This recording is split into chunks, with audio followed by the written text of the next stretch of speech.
Dirtle Magic. Thank you for tuning in to Dirtle Magic.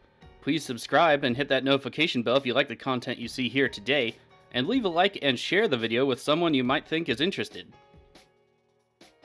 Leaving those likes really helps us out, but another way to help us out is by using our TCG Player affiliate link below. If you're looking for singles, sealed product, or gaming accessories, please consider using our link to support the channel.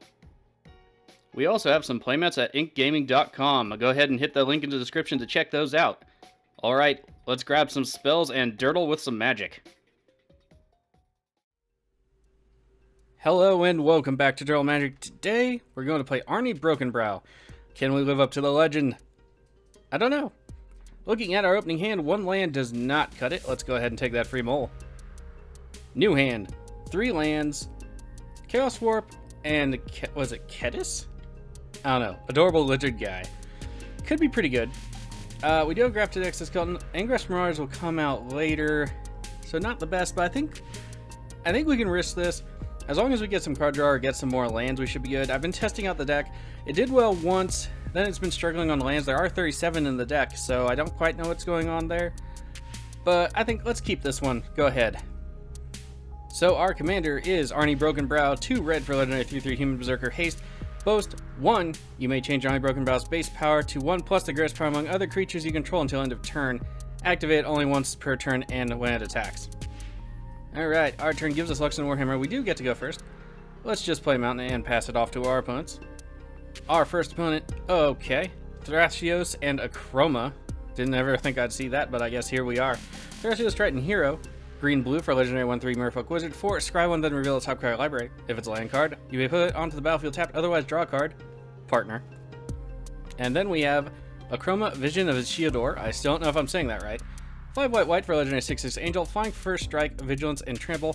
At the beginning of each combat until end of turn, each other creature you control gets 1/1 if it has flying, 1/1 if it has first strike, and so on for double strike, death touch, haste, hexproof, indestructible, lifelink, menace, protection, reach, trample, vigilance, and partner.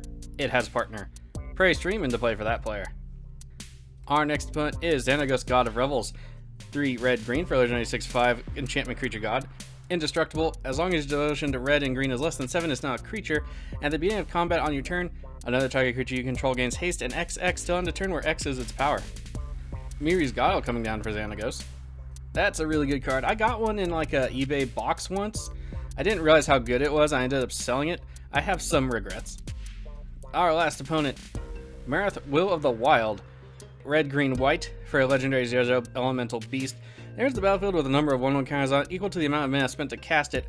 And then X, remove X 1/1 counters from Marath and choose 1. X 1/1 counters on target creature. X can't be 0.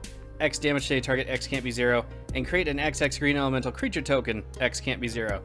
Fun fact, the Marath card in paper does not have the X can't be 0 clause, but it is errated to be that way. So that is official, so you can't pay 0, because otherwise it just goes infinite with like a bunch of other cards.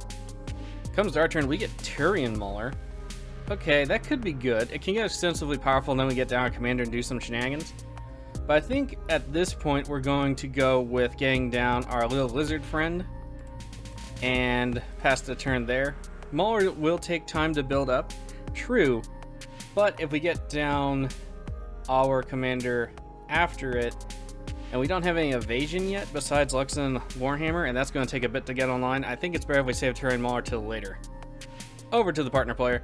And in case you're unfamiliar with Kedis, I always put an R in there, Kedis, Emberclaw familiar. Whenever a commander you control deals combat damage to an opponent, it deals that much damage to each other opponent. So that'll be good for us.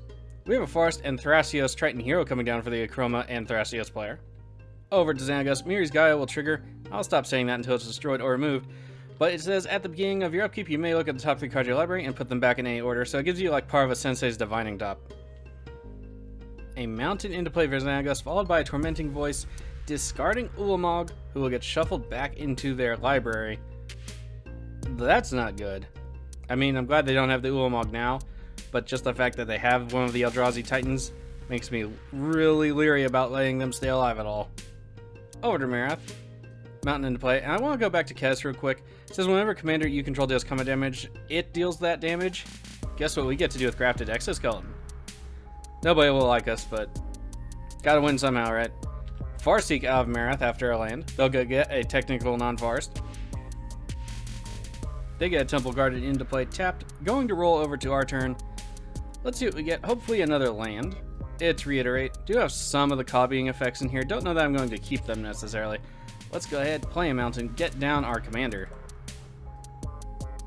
And let's go to attacks. Let's see. Let's go ahead and threaten the Xenagos player. And we'll go ahead and attack the Marath player with our little elemental buddy. Seems good. Damage is good all around. Kedis triggers. Do deal 3 damage with our commander to our other opponents. Let's pass the turn. 37 to the partner player, 37 to Xenagos, and 36 to Marath. Partner player, Tropical Island into play. Let's see if they send Thrasios anywhere. Probably not, but a little bit of extra pecking damage won't be that bad. They do not. Nothing in the second main, they're just passing it off. We have a land into play, followed by a Fire Spout. 3 damage to each thing with flying, and 3 damage to each thing without flying. That's unfortunate. We'll put our commander back in the command zone. Hopefully we'll draw some lands this game. It's not looking very good, though. Also, too bad about our Elemental Lizard. Throwing Infected everybody probably would have been a very fast path to victory. You know, again, assuming we get those lands. Lifecrafter's Bestiary coming down for the Marath player. That'll be pretty good.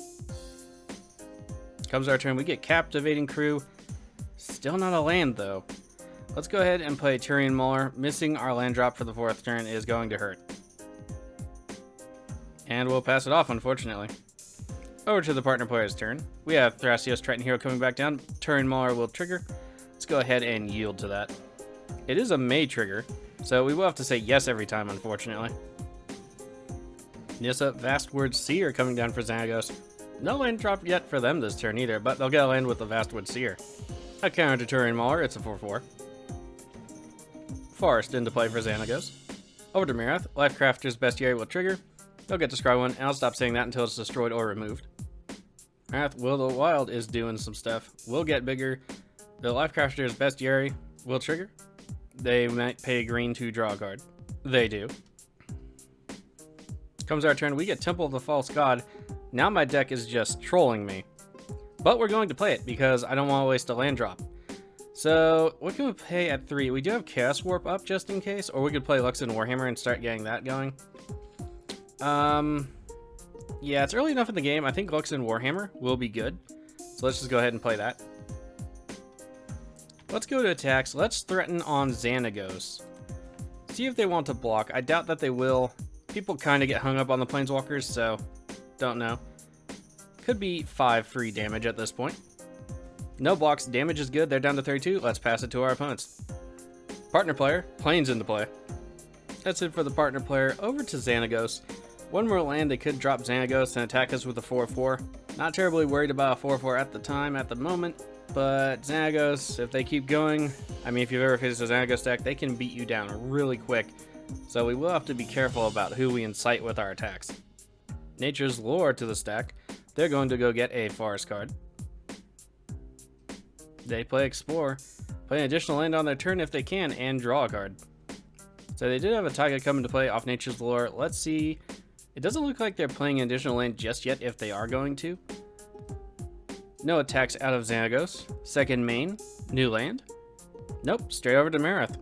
Oh, we have Mana Reflection coming out for Marath. That's not good. Might have to use a Chaos Warp on that. Also, I wish I had gotten that out of, was it reprinted? Double Masters? I don't remember, but I really wanted the new art. Maybe I'll pick one up someday. I don't usually employ those cards, though. Comes to our turn, we get Tentative Connection, so we can steal something. Again, though, it's not a land. Alright, so we could equip Luxon Warhammer, start swinging into stuff. Or we could hold up Chaos, or we could do Chaos Warp, rather, and get rid of the Mana Reflection. Problem being, we are surrounded by potentially dangerous threats, and I don't know which one I want to take care of. Let's go to attacks. Leave the Luxon Warhammer where it is for the moment. Probably swing into Marath? No, let's swing into the partner player. Try to threaten them out a little bit. Marath, even if they block, they'll have double mana anyway. And their Marath is just going to get stronger, so I really want to do kind of like an overwhelming force kind of attack on the Marath player. No blocks out of the partner player. 8 damage is good. Alright, let's just pass the turn. Hold up mana for the Chaos Warp. They did not want to sacrifice Thrasios to a block. Most people won't because you can survive and win a game at 1 life. Thrasios is being activated. They get to reveal the top card to us. Let's go ahead and look. It's an island. It goes into play tapped. That means they'll draw another card instead for their turn. That was at our end of turn, by the way. Don't remember if I said that or not. Rolls over to the partner player. Nothing else out of the partner player. I'm concerned that they have instant speed interaction. They didn't kill our Mauler though, so that's very nice. But it does concern me because the partner player is at 7 mana. Didn't summon their commander, so I don't know if they're like holding on to a Psych Rift or something. Just not entirely sure about any of it. I was just thinking, Reiterate was from original Time Spiral, so I'm hoping he gets a reprint in Time Spiral Remastered. It is a bit expensive. Xenagos, God of Revels, coming down for that player. Xenagos is giving Nessa 2/2 till end of turn. It also gains haste. Let's see where it's going to attack. I still kind of expect into us. Oh, no attack at all. Well, okay, I can live with not taking damage to the face. Blighted Woodland into play for Marath. Tapping down for some double mana. Skyshroud Claim, let's see. Search your library for up to 2 forest cards. Ah, too bad. We can't copy it. We have no forest. Let's go ahead and put a counter on Eturian Mauler, though. We have Taiga and Cinderglade into play. Blighted Woodland gets the crack. They'll go get 2 basic lands. Pyrohemia. Okay, that's not going to be very good for us necessarily. Hopefully somebody else will take care of it. Our creature is much larger, so it threatens their creatures much more. But if it comes down to it, again, we have Chaos Warp, so that's nice, I guess. Potentially they could kill our creature next turn, so that's not the best. That's it for Marath. Going to roll over to us. Hopefully we get a land. We do not. We get Fiendish Duo. I'm going to have to look at the deck. I don't quite know what's happening. We're definitely going to have to at least up the land count, I was thinking. I guess we'll equip the Warhammer and start wailing on Marath since it's the last one we haven't attacked yet. Go to combat. Attack the Marath player. No blocks there. Down to 22. We are up to 54. Let's pass it off to our opponents, and hopefully we are not a gigantic threat to them. End step, Thrasios, and activation. Hall of Heliod's Generosity is a land that is revealed, goes onto the battlefield tapped. Over to the partner player's turn proper, Crozen Verge into play. That's it for the partner player. Over to Xenagos. Land into play, Nissa Vastward Seer will be transformed into a Planeswalker. They're going to activate the ability that reads, reveal the top card of your library if it's a land card put on the battlefield, otherwise put it into your hand. We do get to look at. Otherwise, her other abilities, it's a forest. Otherwise, her other abilities are -2, create a Shy of the Awoken World, a legendary 4/4 elemental creature token, and -7, untap up to 6 lands. They become 6/6 elemental creatures. They're still lands. And that effect is indefinite, rather. The ability they did use is +1, and she comes into play with 3 loyalty. They have Sneak Attack. I was considering Sneak Attack for this deck, but it's still kind of an expensive card, so it didn't make the cut. But if you have Sneak Attack, it's a fantastic card. A little bit busted, but it's not busted to the point where it's unfair, I don't think. So I would consider it for this deck just to get down like something massive. It would work better if you had something to recur your creatures though, so I don't know that I can like blanket suggest it for the deck. We have a Sneak Attack activation, so they can put a creature card into play from their hand. It'll gain haste and it's sacrificed at the beginning of the next end step. So let's see what it is. Hopefully not something like enormously huge, but we did see Eldrazi Titans. It's an Eldrazi Titan. So they don't get the cast trigger. It is Cosmic Butcher of Truth. It does have Annihilator 4. Hopefully they're not attacking us. That would hurt a lot. If we do get a land next turn, we will have to take them out, unfortunately. Fiendish Duo will double our damage, and we can one-shot them. So, Ooh, and a Blightsteel Colossus. Oh, no. Well, this got way out of hand, didn't it?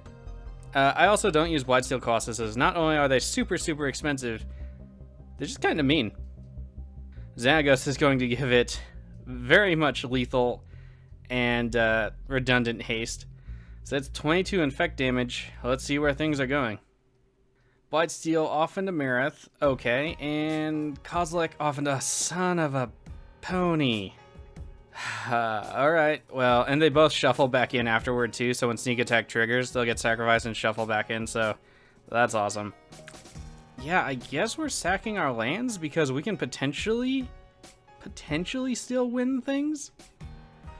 Oh, but that hurts so much.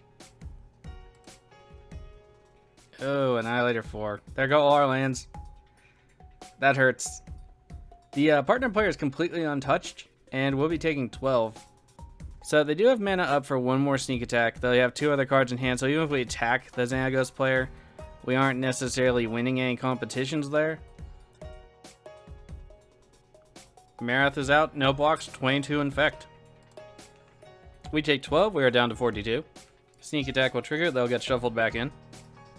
Sorry, more explicitly, like I said, sneak attack will sacrifice them, they will trigger, and they'll get shuffled back in. There they go, back into the deck of Oblivion. Comes our turn, we get Anger.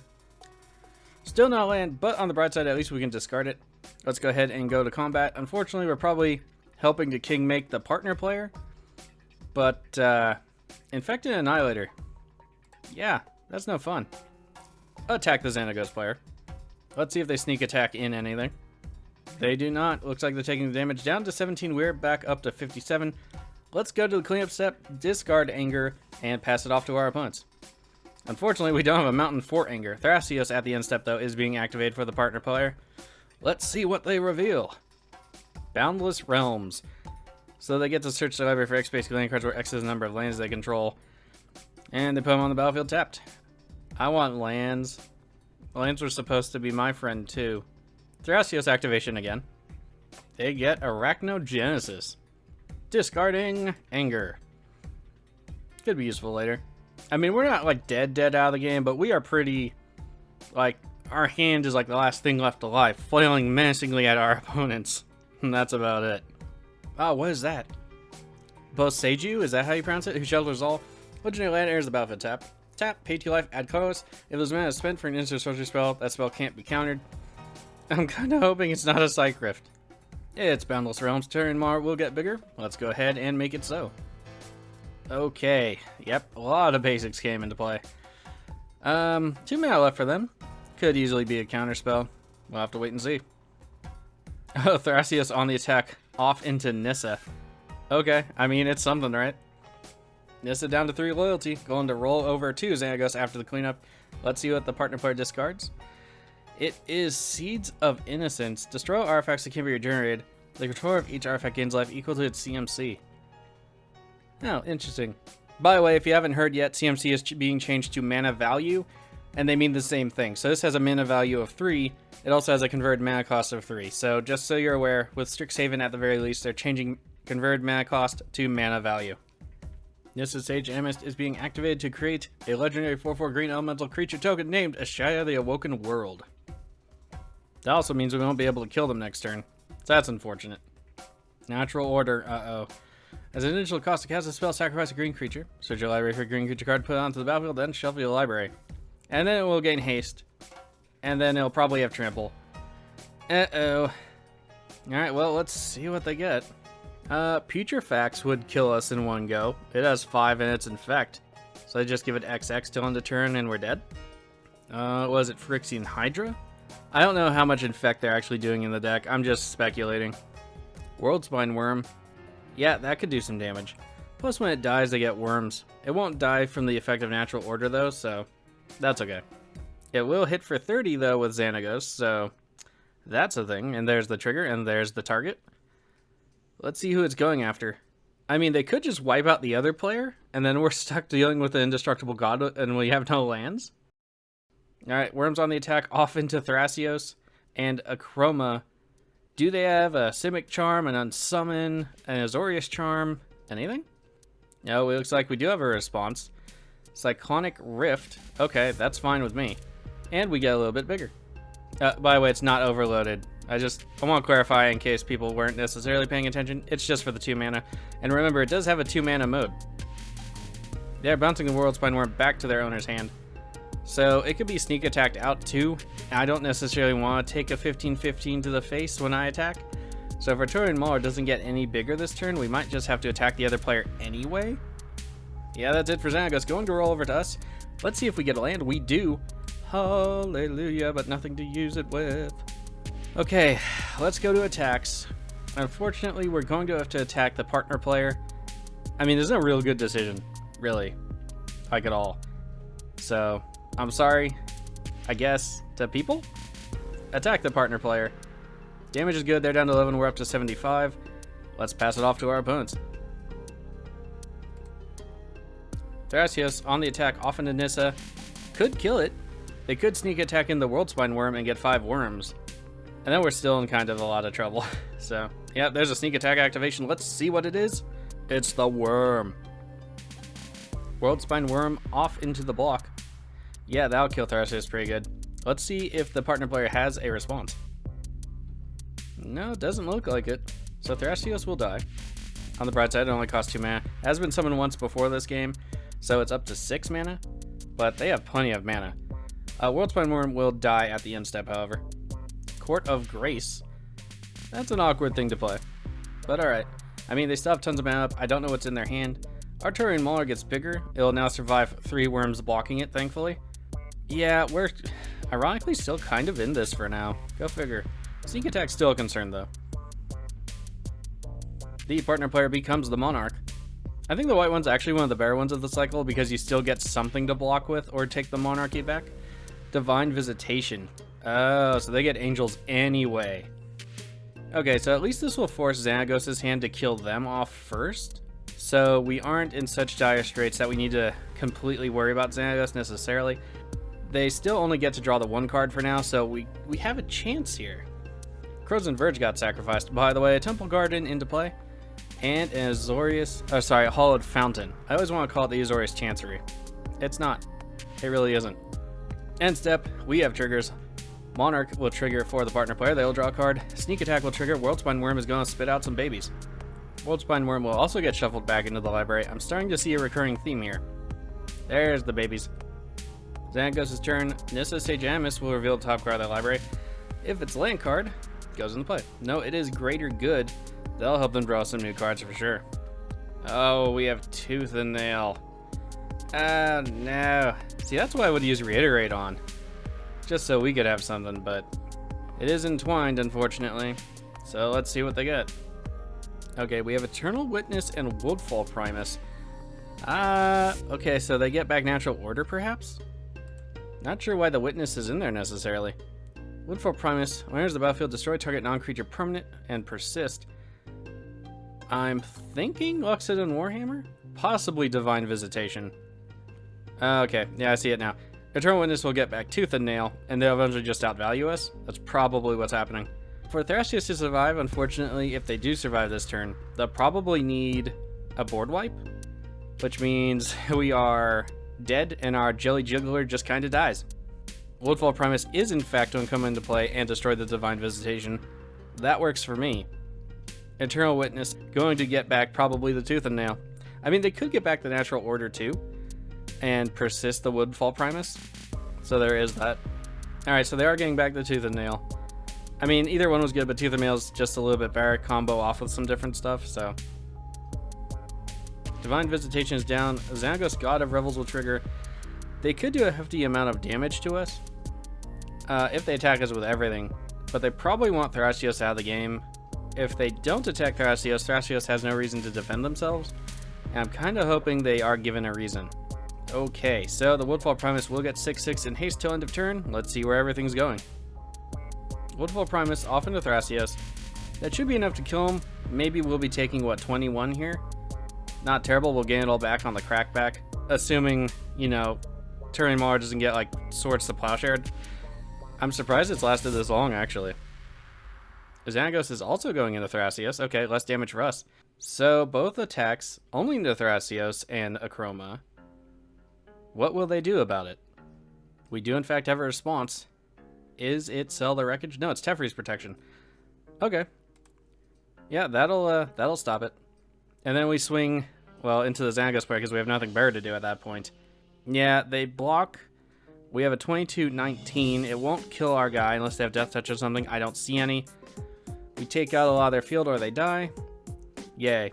We get hot soup. I add hot soup to the deck. It just sounds like an Arni card if you read those stories.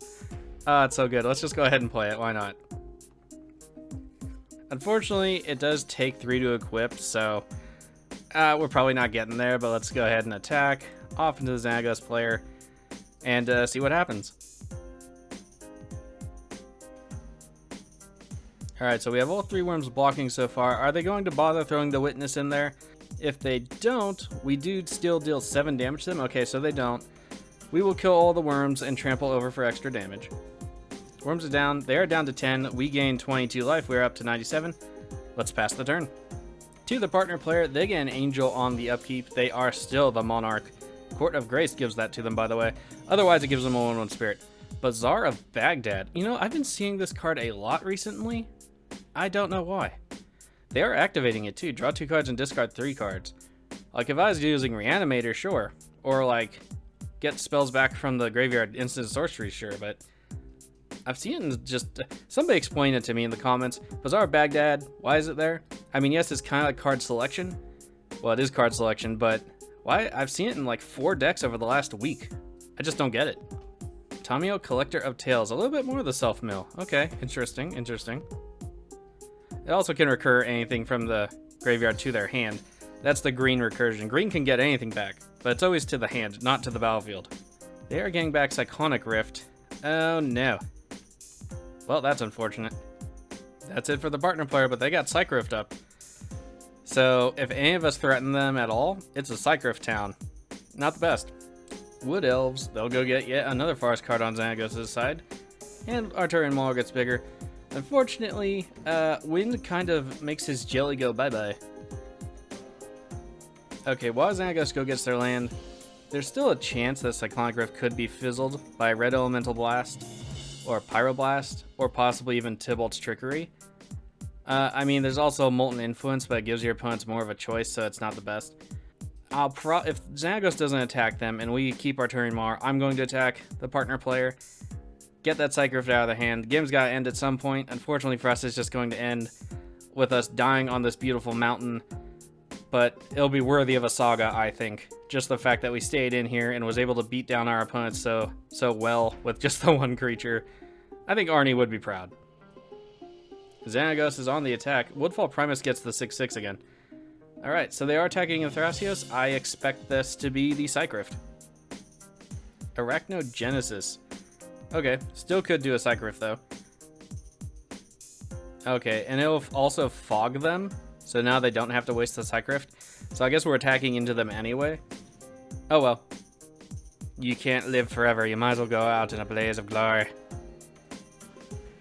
Alright, everything gets fogged. Second main phase for Xenagos.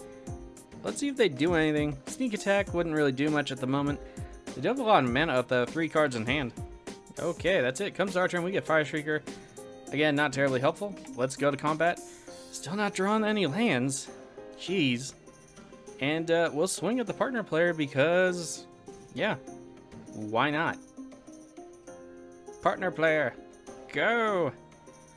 The Xenagos player with their sneak attack coming back down can easily recover from this and just whack them after a Psych Rift, so I am kind of playing Kingmaker here, but I don't really have much of a choice. And there it is. We'll make Turian Mauler bigger. Why they overloaded it, I don't know. They could have just bounced our thing and been fine, but I guess it does give them some extra time against Xenagos anyway. So they are down to 9. We'll pass it off to our opponents and discard a bunch of cards. Oh, I guess we could have replayed Hot Soup. My bad. Tentative Connection could be good. We'll get rid of Captivating Crew, Fiendish Duo, Fire Shrieker, and at this point, I don't think we need Grafted Exoskeleton either. To our opponent. We're off in that lonely peak in the distance on the snow-covered mountain. I know you can't see my mouse, but I'm pointing at that one, like, towards the center. That's where we are right now. Cold and alone. Partner player's turn. They got a new angel to play. They're also putting down Akroma, Vision of Ishidor. Reconnaissance mission. Whenever a creature you control deals combat damage to the player, you may draw a card, cycling 2. Better than Coastal Piracy. I don't consider it better than Thassa's Vidant, just because I like to force people to attack, but that's a personal preference. Tamio, Collectors of Tales being activated. Choose an online card name, then reveal top 4 cards of your library. Put all the cards with the chosen name into your hand, the rest into the graveyard. Partner player going to combat. Akroma is going to buff their guys for each keyword that they have. Angels are 5/5, Spires are 2/3. Should be more than enough to kill the Xenagos player. I assume they don't have a fog in hand, but we'll see. There's the attack. 1 angel, 2 spiders. Actually, it won't be enough to kill them. That's going to bring them down to 1. Speaking of, let's see what they did. True Conviction, Seedborn Muse, Forest, and Angelic Chorus. So they didn't get the card they named. However, they can get those cards back later. Hall of Heliod's Intervention. What did it get back? Angelic Chorus. Okay. Damage is good. Xenagos player down to 1. Reconnaissance mission will trigger 3 times. Bazaar of Baghdad being activated again. So let's see what they discard this time. You know, if the graveyard would stay open for more than 5 seconds. Okay, now that's resolved. Angel of Finality, Sylvan Library, and Breeding Pool. Okay, so it's kind of like an Enchantress deck. Could get Sylvan Library back at some point. I don't know that they need it right now, but card selection's always good. Hey, it's the backside of Redain the Worthy. Sorry, God of the Worthy. Anyway, if a source would deal damage to you, prevent one of that damage. Whenever another permanent you control becomes the target of a spell or ability, it gets mana tithed, which means they have to pay 1 extra or else it's countered. I love the backside of this card, not so much the front side. I think this card is meh. I'd put it in the 99 of some stuff. I tried to do this as a commander for a series on a video. I could not get this deck to work for beans. Mono white, I've been trying to play other decks that don't feature Mangara at the front end, but Mangara is just so good with that extra card draw. I just haven't had it in me to play the other ones. They just run out of gas so fast. Anyway, Xenagos' turn. A sneak attack into play. Yep, that'll be good. Ooh, mana drain, straight up to the sneak attack. They're going to get 4 free mana on their upkeep, the partner player. Sorry, their first main phase. And Xenagos is kind of out of options. Yep, they quit the game. They would have been hard-pressed to come back after that, especially when they could just take 1 and die. I think at this point, even if we draw lands for the next 4 turns, we're just going to be beaten to death, and they're going to have advantage over us. And it comes to our turn, we get Taroth, God of Fury. Okay. So I think we're going to give it to them. Good game to our opponents. I'm surprised they let us live as long as we did. I'm glad they did, though. Made it a little bit more epic. Let me just go say good game. And we will concede the game to our opponents. Alright, who we want to give it to? Let's just close this window, do it at random. And there it is. We get 2 points. 2 points off to the Xenagos player, 1 to the winner. Okay, so everybody that stayed in towards that end there got some points. Let's go ahead and take a look at the deck, see what it's supposed to do, and probably up the land count at that rate. Alright, here's the deck. So, the focus on the deck is extra damage, but not excess damage necessarily. I know Taroth is in there, but he's in there because he's also an equipment. So, there's Blasphemous in the deck. If we can manage to pull that off, yay, we win. But it's more for either side of that card. Anyway, back on track. We are dealing extra damage where we can, and I put in some big creatures just so we can use Arni Brokenbrow's ability. Specifically, we have the Turian Mauler like you saw. Molten Steel Dragon. We can pay a lot of life to just boost that up. Unfortunately, it's a 2 for 1, 2 life for 1 power. It's not the best, but it can work out. And we did have an excess of life that game, so as long as we get some life gain in there, we're going to be pretty good. It does seem I neglected a Basilisk card. We do have Shadow Spear, but I think Basilisk card will also be good later. Other than that, Colossus of Akros. We have Ancient Stone Idol, which is okay-ish. I'm still on the fence about this card. Like, I love the design, but it like never works out. So might replace that with something else. I don't want to spend that much mana to cast something though, so the cost reduction is really nice. We also have Molten Primordial just to help us with wins. Meteor Golem Chaos Warp to help us with enchantments. And then we have Anger's Marauders to double damage. Otherwise, we have Chandra's Ignition. Arni Brokenbrow gets really big, or another creature we have helps deal with a lot of problems. Malignus is another huge creature, usually at least a 20-20 when it starts out, sometimes around a 15-15. Ilharg the Razeboar. I do like that it bounces it back to your hand instead of killing it. So Meteor Golem's really good with this. Inferno Titan's really good with this. Molten Primordial is good with this. I figured this was pretty good in the deck. Anyway, I don't want to get too much into the deck. Obviously, it needs some more lands. We're going to be cutting some cards here. So I'll leave you with that for now. Did we do Arni Brokenbrow proud? I don't know. I mean, there should have been removal. I think we did okay considering what happened to us. I kind of like those kind of struggles. I remember one time, EDH tournament, casual tournament, got to the last pod, had all my lands destroyed. I was playing my feather deck, my jank one, not the Tron kind. And I played a land, I was 1 land away from doing stuff. I've even won that pod. I don't know. It's just an epic story to have, to share, whatever. Anyway, if you saw any cards in this video that you want for your paper collection, please consider using the TCG Player affiliate link in the description below.